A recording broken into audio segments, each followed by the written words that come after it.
Today I am here with the fabulous composer, Jennifer Higdon. She is one of the most performed living composers in the United States these days. Sounds intimidating. Exciting. We'll go with exciting. Okay, sounds good. Perfect. This year alone, you've won a number of prizes, including a Grammy for your viola concerto. Yeah. That's very exciting. Pretty cool. Yep. So a very surreal experience. Yeah. I think the Grammys are just kind of surreal anyway. Yeah. But I know, it's funny, I did the Grammys, which this year were in New York because it was their 60th anniversary, and I literally the next morning got on a train and went back to Philadelphia where I'm based, and flew here to Chicago because I had a world premiere with Ricardo Boudin and the Chicago Symphony, like 2 days later. Oh my gosh. So it was a very intense week. It's also the week I found out from Northwestern University that I was going to be awarded the Nimmers Prize. So that 72 hours, I had kind of a very surreal sort of, is this my life? That's a good thing, though. Yeah, because the answer is yes. Yes. I know. That is your life. Yeah. That's pretty wonderful. Pretty amazing. Yeah. Anything else? We can talk to you for Pulitzer as well. Yeah. Anything else that you're feeling particularly proud of today? Yeah, I feel relieved. I got through last year. I had 6 premieres in 4 months, but 3 of them were 3 different concertos. So it was a lot. It was a low brass concerto, which went up here in Chicago, and a tuba concerto that went up in Pittsburgh, and then a harp concerto that went up in Rochester. And all challenging instruments to write for, especially in a concerto form. So I was immensely relieved that they worked. They all worked. Yeah. I was sure one of them was going to go down like a plane crashing and fell. But that may be a normal feeling for composers, I think. So it was it's been 2018 has been pretty amazing. Yeah, good adventure. Good. Yeah. I love an adventure. Yes. Yeah. True. If you're not trying something new, going out on a limb. Yeah, it would be boring. Yeah. Yeah. And you write in so many varieties, like styles and ensembles and types. So it seems like you're always trying a new adventure. I am, and I love moving into other genres too. I know when I first tackled opera, which I started writing back in, it was 2012. It was a whole new world. Yeah, it was really. So when you're working, you brought up the opera. Yeah. When you're working, how do you even start? What is the jumping off point for you? It's an interesting thing. An instrumental thing is very different than opera. The big thing for opera is getting a story you believe in, because you're going to live with it. I mean, really live with the characters, and it's going to be years. It's a multi-year relationship, and it feels like that. You have to know the characters really well. Yeah. But all composers have to get a librettist unless they're writing the libretto themselves. I didn't trust myself to do that. So I got Gene Shearer, who is an experienced librettist, because I realized running a violin concerto is very different as a stagecraft than having actual people on the stage who are portraying characters. Yeah. And this was from a famous novel, because Cold Mountain, Charles Fraser's novel, won like the National Book Award. So I felt a lot of responsibility. But there's a lot of sketching in notebooks, simple things like words that you associate with each character. You break a story, something down into something that can manage on a stage in what you hope is a reasonable amount of time, so that people aren't sitting there bringing sleeping bags at the end of the evening. They're still watching the opera, it's midnight. Yeah. So, and you also just try to figure out how to get the story into something manageable where it's interesting to follow the characters, and you can see them grow or change as they go through the story. Then it's a load of sketching, and for me, I start with pencil sketching, but I quickly open files that I call kind of like scratch pads, where I do a lot of sketching of things. And I work in short score. So I start out in short score because sometimes, and a short score for me is like 8 to 10 staves. Sometimes I'm trying to figure out kind of the musical flow, and I don't know the instrumentation that slows me down to orchestrate. But when you're writing an opera, you often have to start out with a piano reduction and then you orchestrate out. But my brain has a tendency to think in bigger chunks than that, so I do a short score and making lots of notation about what I think the orchestration is going to be, and then I do a piano reduction as I'm going along also. Oh, that's interesting. Yeah, and then I back up and really flesh out the orchestra score. With opera, you have to workshop it, so there's no point in orchestrating everything before you workshop it, because if you're moving everything around, you're going to end up having to readjust your thinking orchestration. So, but it's an interesting look at my files for like Cold Mountain. As a habit, I back up every day's work. Yeah. So every day that I composed has a separate file with those days' short scores and the piano vocal and whatever version of the full score I was on. So you can see the progress of the opera. Yeah. But the files are huge. For a 2.5-hour work, they're just gargantuous. So it's amazing. Yeah. Get away from you. Yeah, they do. It's pretty stunning. You're like, well, I'm on measure 1,842. Yeah. And I only have 2,000 more measures to go. It's very daunting. But I have learned in the process of composing that the trick is to don't look at the immense size of whatever you're tackling, whether it's a violin concerto, piano concerto, a sonata, Yeah. a rap song. Just start at wherever you can start. It didn't have to be in the beginning. And just kind of take it one measure at a time. And it does make it a little more manageable. Yeah. You can't think about the entire thing at once. There's no way. Yeah. I know when I started the opera, I had a moment where I was like, I had set aside 2.5-3 years for writing this, and I thought, oh my gosh, this is a huge journey. I got to write 2.5 hours of music. But then I realized if I just kind of focused down on each scene, it was psychologically more manageable. Yeah. So, and I tell my students this: if you get stuck, just worry about 4 measures in a day. Don't sweat what's going to happen at the double bar. You know, just focus on what you're on that day. Yeah. I love that. Yeah. You can kind of stay in the moment and stay focused. Yes, it does help. It Yeah. helps a lot. Yeah. Beautiful. Less panic, maybe. Basically. Yeah, I have to get those blinders on a little bit. Composing is panic-inducing. It's amazing. People ask me all the time, "Oh, you must have this down." I'm like, "Are you kidding?" Every time I start a new piece, I think I can't remember how to write. Yeah. And even though I may finish a piece literally the day before, Yeah. it freaks me out. It's Yeah. amazing. I don't know if it's the blank page thing or. Yeah, I feel like that happens in so many mediums when you just It have does. the blank Yeah. before you. And Yes. you're like, how do I even start? Where do I begin? Yeah, and you know, it's funny, I really started thinking about this. I had gone with my mom to a science fiction convention, and Stephen King was talking. Oh, that's cool. And it was interesting to hear him talk about staring down the blank page. He said it, especially when we first got computers and there was a little blinking cursor. There used to be. Oh, yeah, yep. He said this thing is like so expectant, waiting for you to put something. So listening to him, he's so prolific. The number of books he's written. Yes. I mean, that guy's probably written several millions of words. Yeah. But listening to him talk about how terrifying the blank page was, I thought, wow, how could people do go through this? Yeah, that's encouraging. It is. Painters have the same thing with blank canvases, so we all share that anxiety. It's a real anxiety. Mm-hmm. The trick is just to make yourself move forward through the anxiety, because then the anxiety resolves when you see, oh, I'm not going to fall off the cliff, I'm not going to die. Yeah. And it's good, and even though like we have that hesitancy, we still want to go back and do it. Yeah, it's insane, isn't it? What are we all crazy? It's true. What is that? Yeah. But I mean, there is seeing that end product, and you know. See, if it moves people, then you really say to yourself, oh, this is exactly what it's supposed to do. So, thank goodness that we get to do this in the world. Yeah. Make something good. Yep. Make something good. Connect with people. Exactly. Yeah, that connection is so important. It's everything. It It's really absolutely is. everything. So I know you're a teacher as well. Yeah. So you get to teach composition. I do. How do you look at that as not only, you know, day-to-day stuff, but a way to encourage your students and how you go about getting them inspired and getting them focused? Yeah, the biggest thing is problem solving with students, because the hardest thing about being creative is getting out of your own way of your brain. And so, and also, they're finding their voices. They're in the early stages. So, helping them when they get stuck to figure out tactics to get around the stuck spots. Mm-hmm. So, but I also cover my lessons the business aspect of music, and we also talk a lot about notation. This is a big thing because I do my own publishing. I'm big on how things are notated, and I'm always talking about the formatting, what they're looking at on the page, what a performer sees. Because I've also performed, so I know what that's like if something is too crowded on a page, the kind of psychological stress that causes for a performer. Yeah. So we talk about that a lot. But the biggest thing is to help them get themselves out on a page, but to overcome their doubts, their hesitations, their lack of experience with instruments, balancing instruments, or even simple things like what they're doing to a player if they don't allow time to breathe.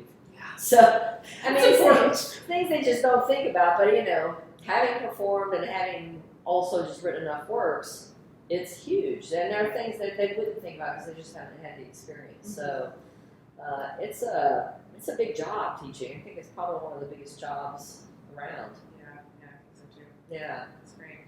Yeah, it's interesting that you are willing to go into the practical side too. I love that because I think teaching is such a big job. But I think sometimes we in the arts get caught up in the big picture of we're creating this art, which is beautiful and necessary for our souls and for what we're doing. But there's a lot of stuff that goes into that, though. The day-to-day of being a composer is, I'm amazed how much paperwork my life is. It's forms for copyright, it's licenses for someone who might want to do an arrangement for marching band or something like that, and recording. I mean, there are constant aspects of that, but I think to myself, I don't think Beethoven had to deal with this. No. But he didn't have drum corps, so he missed out on that. I didn't know. Has somebody done a drum corps for pieces? You know what? Yeah. It's funny I mentioned Beethoven because one year, I think it was the Boston Crusaders did a show with a bunch of my music, and one of the other DCI groups actually did an all Beethoven show, and in the World Finals I remember the Beethoven group went on right before my group did. So it's you versus Beethoven. I know, I'm also on Beethoven. No, this is a regular thing, me and Beethoven. That year I think I counted this, it was something like 64 concerts where I was on with Beethoven, and it was string quartets, it was orchestra pieces. I had 3 things done with Beethoven 9. That's an intimidating place to be when you're on Beethoven 9. So, but I find that my relationships with orchestras go much better if the parts are readable. Yes. And page turns work, and it's big enough, and it's clear, and the dynamics are aligned. So that has a tendency to get you invited back. But it also smooths the edges when you're on with Beethoven because they're so used to that. So to them, they love playing the Beethoven, but you want the news to be a good experience. Yeah. So I'm constantly harping on my students about that. I'm like, look at how crowded this is at the end of the. Don't do this, And I'm also trying to teach them how to teach themselves. How to look for the answers that they need, so they're not just coming to me, but they also know where to go to look to find out what is it I'm doing wrong. So, we always want our students to end up growing out of our help. That's it. And go out and maybe be better one That's day. right. Well, the fact of the matter is you're learning your entire life. Hopefully you are, because it just keeps it more interesting. So I've been, we're at the Midwest Clinic, and I've been talking to, a couple other people this week, and I think lifelong learning might be the theme. It is. And that's one of the reasons when I decided to do opera after doing like 120 other works that were either chamber or orchestra and a few band pieces. I thought, that is really scary. But that's actually often how I decide which commissions to take. The ones that I find completely terrifying. Oh, I love that. Because I realize that means I'm going to get pushed. And for opera, that was really the case because I had not been attending operas. I didn't really know opera. So, but it meant about 5 years of studying before I actually got to the point where I was putting a note on the page. Oh, wow. But that's beautiful. That's that you're steeping yourself in the tradition and understanding and figuring out what's involved. And it was interesting talking even to people who write operas regularly. I'm like, how does your notation program hold up under such huge files? Because the files are gargantuous. I mean, they're incredibly big. So you have to think about that. What order you're going to put things in? If the program slows it all, and you literally have about 80 minutes of music in one of the files. Wow. Yeah. If it's a big opera like Coal Mountain was, 40 singers and an orchestra. It's a lot. It's a big consideration. See, again, the practical side. It matters. It matters. You think about that stuff because it can make a real difference in the quality of your life as a composer. Yes, absolutely. That's the day-to-day. Wow. We actually, you've helped us out with this project before. We have the Young Composers Contest. Totally cool. Getting some young high school students. I'm kind of envious because I wasn't even composing in high school. I was going to say, you came to it later, correct? Right, I was halfway through my bachelor's degree. Wow. So I look now at my trajectory, it's very surreal. It's not normal on any level, but in a way, now looking back, it was good because I can actually talk about students. When I'm at a university, I did residencies this year at Northwestern and UT Austin. The students are anxious. they're always anxious. They're like, I'm not going to be able to do this. And the truth is, they're all a lot further along than I was at their age. Yeah. So to be able to tell them that, It's encouraging. it's empowering. Yeah, that's a good thing. Mm-hmm. It was frustrating when I was younger, and I felt like, oh my gosh, can I figure this out? But I loved writing music so much that I was willing to be behind everyone and always be learning and figuring out how do you write a piano trio. So yeah. Was there anyone who specifically encouraged you to start composing, like your teachers or colleagues at that point? Yeah, actually, my flute teacher, because I was a flute performance major, Judith Bentley at Bowling Green State University, she's the one who got me started. I must have said something in a lesson, but I came into a lesson one day and she said, I want you to write a piece. And I literally said, well, how do you do that? I love that. How do you start? What? How does that happen? Yeah. So she gave me a 6-note row instead of a 12-note row. Yeah. So I figured maybe I just did not look like I was capable of handling 12 notes. But I went off and wrote it was only a 2-minute piece called Night Creatures for flute and piano. But that one little exercise ignited something in my brain. Oh, I love that. I had been around a lot of creative stuff growing up because my dad was a commercial artist who worked at home. So visual arts were really, really big in my household, but classical music just pretty much was non-existent. But it's still creating. It's actually connected the same as all the visual arts. I think watching my dad as a freelance artist seemed natural to me to think about being a freelance composer. Yeah. That's very But cool. Judy Bentley, incredible teacher, amazing. I learned so much from her about being a good artist citizen, because she would also address the business stuff in her lessons, but she also was just really good about talking about line and direction. What is this piece giving to the world? That has really stayed with me. Wow, that's very cool. So did she compose as well? No, she didn't compose at all. Oh, wow. I know. That's what I'm wondering, okay, there's some reason why Mrs. Bentley had me go down this road. And I finished the degree action performance. I didn't switch over. I finished the degree in performance, and then I applied to schools for composition, basically. So somehow I got into Curtis. I think it was a year they didn't have many applicants, to be honest. I had some I don't know. I didn't have a lot of pieces to submit, and now I look back and I'm like, holy cow, I couldn't get into Curtis now if my life depended on it. So.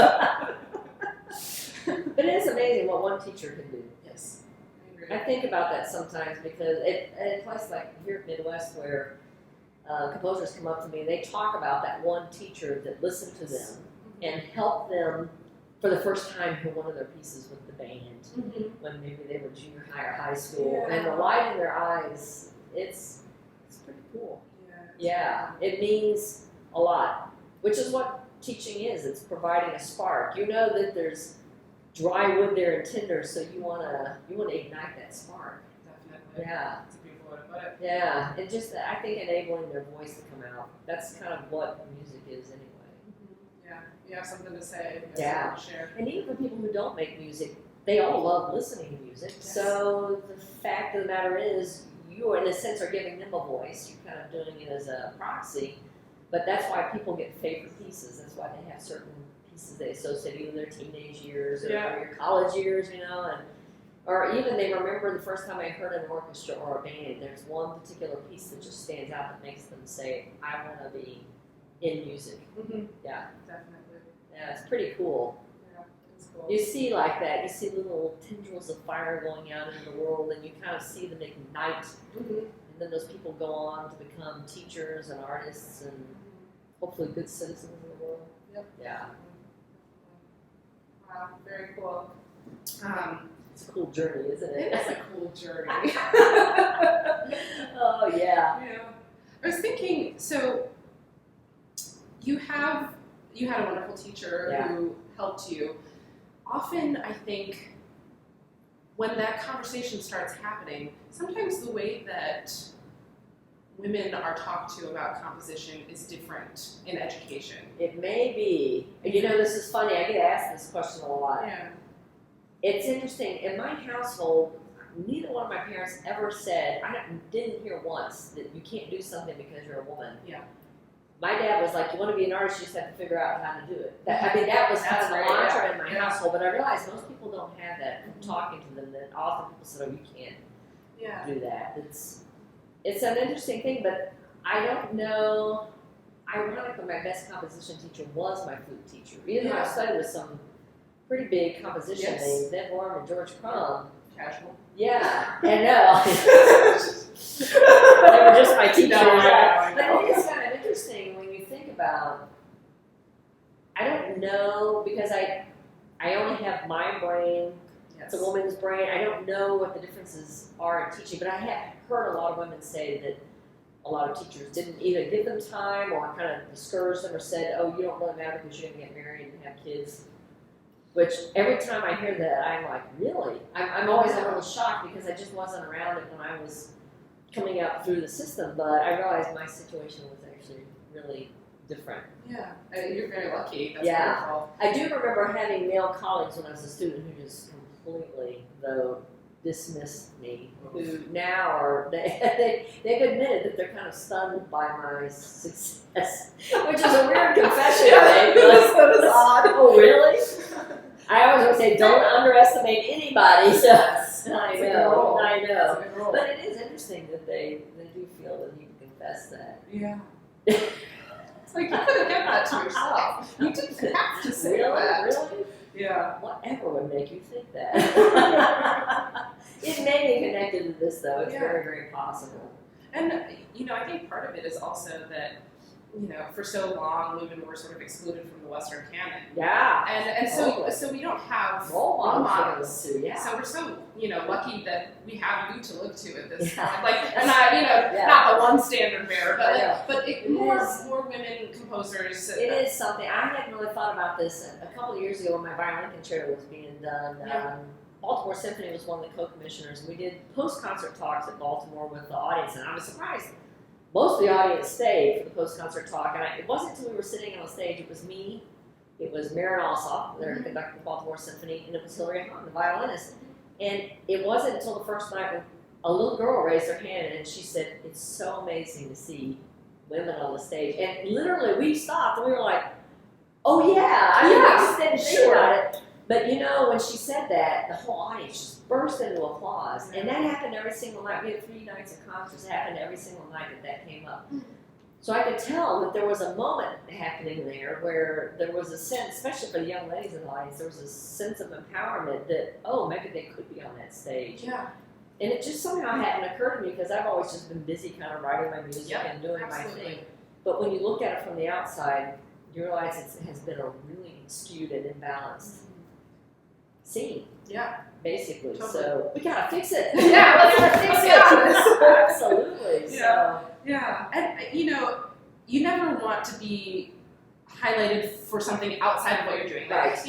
Right. You are an expert in your field. Yeah. You are a composer. You want to talk about your music. Right. But we have also looking at the context is important. Yes. And the fact that you're saying these women in the audience were feeling empowered. That's it's a big thing. A big thing. It is a big thing. Yeah, and to have that, that we can see a path forward. Yeah. If you can't see a path forward, then why are you gonna start? My opinion is always like, let's get the bulldozer out.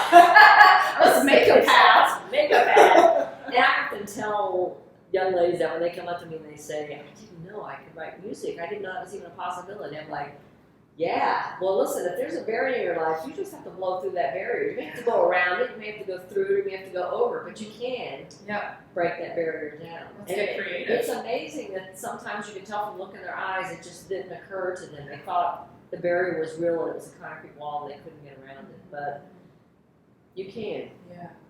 You just gotta work at it. You do. And sometimes it takes an extraordinary amount of work, but it is so worth it because you're giving something not only to the world in an equal voice, but you're also clearing a path for people who maybe come behind you. Yeah, absolutely. Very cool. Yeah.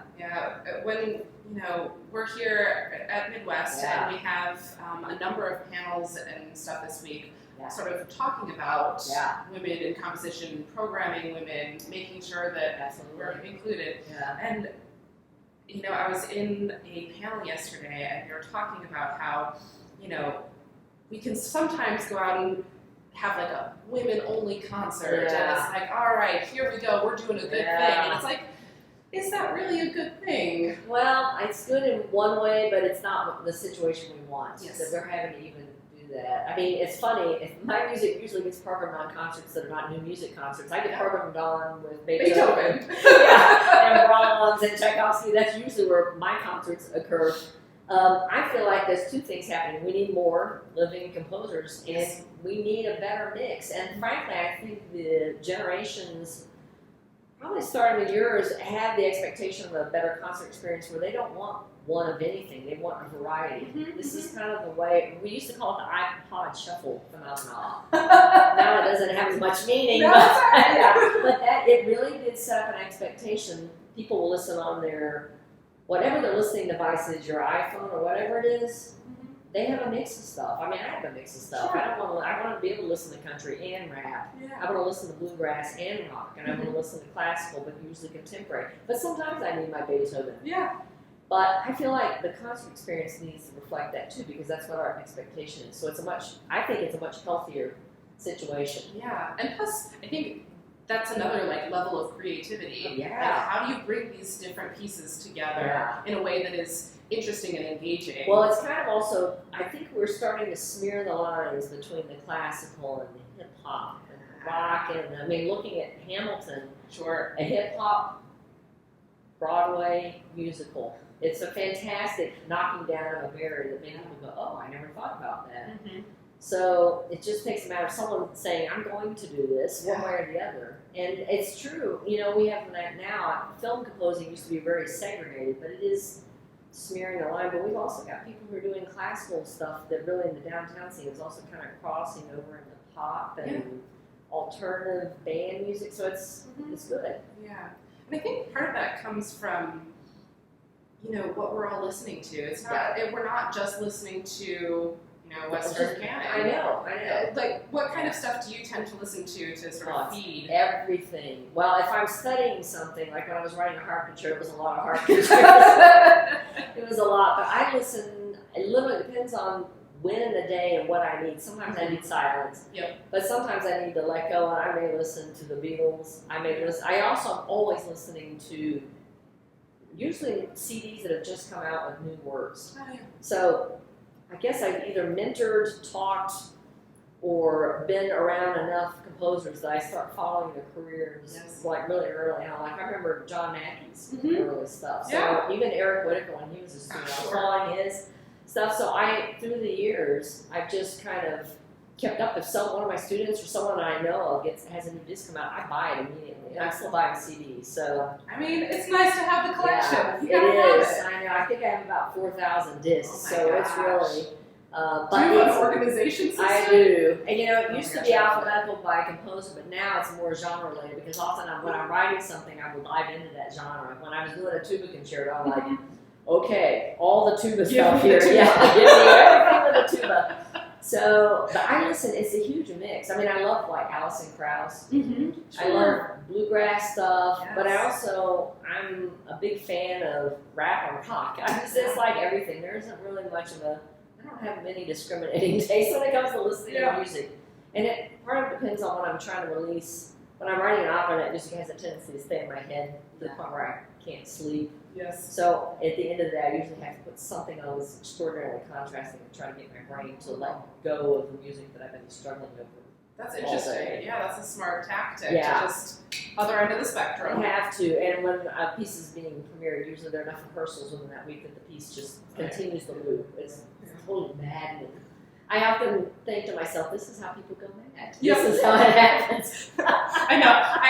I'm sure to a lesser extent, but I've had those moments where it's like I'm singing somebody else's part in my brain, like when you're in rehearsals. Yes, absolutely. I said earworm has gotten stuck in there. So, and as a composer, sometimes I'm trying to make earworms, so I'm really in trouble. When mine gets stuck, I'm like, oh my gosh, I'm going to go crazy. But you've somehow succeeded too in that moment, right? It's like I hope I can't tell it's my own form of insanity, believing it or wanting to believe it. Oh, that's always a balancing act. Right on the line of sanity. Truly, when Cold Mountain was going up, because the rehearsals for an opera are so intense. It's basically you're in rehearsal 12 to 16 hours a day, and usually for the hours that are left in the day, you're making adjustments to the piece, which means you're spending 2 or 3 more hours on the piece. You do that for a month, 5-6 weeks, it's completely will make you go nuts. Bonkers. It's playing in your dreams. It's really not a good situation. Oh boy, yeah. Oh my goodness. How did those guys do that? I sometimes wonder, the ones who just write opera, how do they? Because I'm lucky because I can balance it after I write an opera, then I can step off into a string quartet, so I'm stepping away from those characters, which I think reloads a little bit of sanity in my head. Yeah, I believe that. And the fact that you have that variety, it keeps it interesting, but also just, allows you to... Fresh, but also get perspective by backing up and really looking at this stuff. Yeah. How do you feel? Do you go back and look at the stuff that you've composed, years ago? I don't. It just shows up at concerts. Also, when I'm going into a university, and sometimes it's horrifying.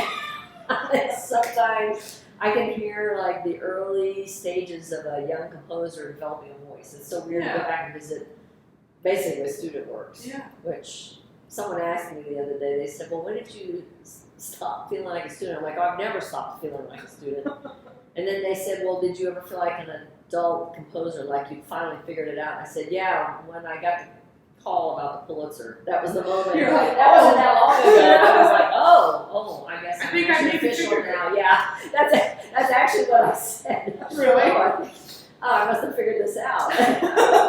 But there were still those days with profound doubt haunting me, looking over my shoulders. Yeah.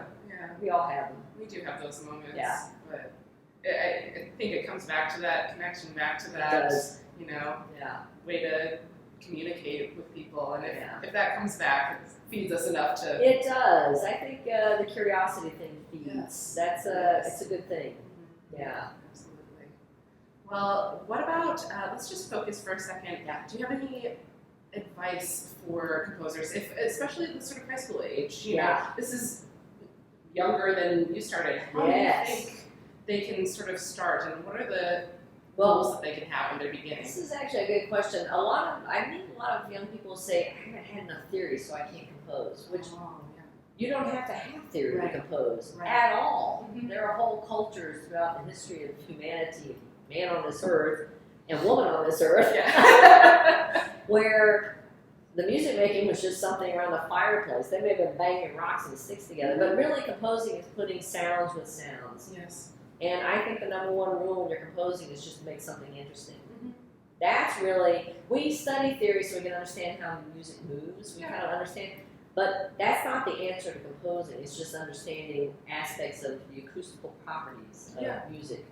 We all know that Debussy broke rules like crazy. He's got parallel fifths and octaves, which of course we all, when we take counterpoint class, go to our counterpoint teachers and say, why can't I do this? Debussy did this. But the fact of the matter is, it's good to learn the rules so you can figure out what works for you, but also where you can break it and to fire your imagination to go in new directions. So think about it, in Beethoven's time, it was a very quiet world. He didn't have electricity, there weren't cars blowing there were horns or something, although they may have had a little squeeze horn or something. But then he heard a world with hooves clopping. So we have to battle against the ambient sound of our world. And so we're constantly inundated with music playing, or if you're out on the Midwest floor, there's like a million people playing instruments, and you go into a restaurant, you're standing on a subway, there's always music playing somewhere. But the thing is, I want young people to understand when starting out, they should feel empowered to make their own music. They're surrounded by music, but there's no reason why they can't come up with sounds, even if it's just them and their buddies clapping. And then the trick is to figure out how to make that a more permanent record so that you can hand that off to someone else so they can also do the clapping song. But it's just finding sounds to combine and trying to make it interesting. So I tell young people, find a way to notate it. See if you can get your friends to play along with you, whether it's beginning clarinet or bagpipe or something like that. Whatever you got lying around. Yeah, exactly. A bunch of sticks, playing on the table, playing on the water glass. Just write things and hear them. That's the big thing. Write and hear, write and hear. And that's how you grow. That's how you learn. And don't worry about making a masterpiece. I mean, that should be something that no one worries about.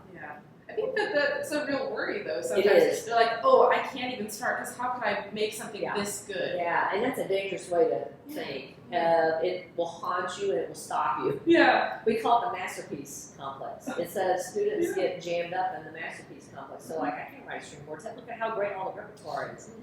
That's just bogus, though. You can write a string quartet, absolutely. Yeah. And believe me, Mozart started at the beginning somewhere. He didn't sound so good in the beginning either. Neither did Beethoven. I mean, everyone has the early pieces, and everyone has pieces that don't quite work, and they end up withdrawing down the road, or they burn in a fireplace or something. Sure. So we're all in the exact same boat. It's the exact same process. It's just putting notes on a page, or even if it's just an oral tradition, notes into a microphone or something like that. You just have to do it. Just make it interesting. Whatever the sound is you're combining, make it interesting.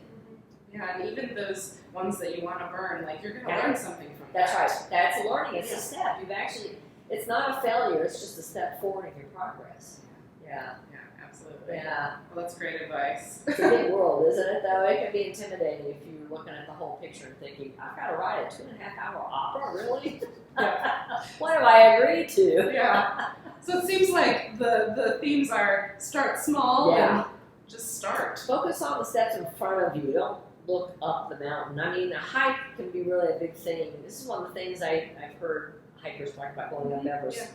Starting in the middle of the night, you can only see right in front of you. If you're in a hike, I mean, one time I hiked across the Grand Canyon, and I have to admit, when I was at the bottom after 16 miles and I was at the bottom, I'm like, okay, I got another 12 miles up. That's a pretty kind of scary looking thing to look up. You're like, I have to climb that? But if you look down and say, okay, let's just take a couple of steps. Let's go a couple of steps. Focusing right in front of you is the better thing to do. Because that's actually how you make the progress anyway. It's not looking at going, I'm going to fly up to the top of the Grand Canyon South Rim. It's not going to happen. It's going to happen when you're taking the steps. So just look down and take some steps. It's the same for composing a piece. It's exactly the same. It's the same for learning notation programs. I mean, I have students get anxious. I'm like, look, you just have to work through it. You know, you'll learn as you go along through the years. You'll invent some sort of new notation. You have to figure out how to make it work. But that's part of the adventure. Don't look at it as a problem. Just look at it as a growth experience. Yeah, it's a great attitude. Yeah, it works. For survival. Yes. I know. It's true. Yeah. Very cool. Well, thank you for your time and for chatting with That's us. a pleasure. Yeah, this has been so You're wonderful. a good interviewer. Oh, thanks. I try. I'm working on it. Doing a good job Thank you. there. Yeah, well, thank you again to Jennifer Higdon, and we look forward to seeing what's coming up next for you. Sounds good. Yeah.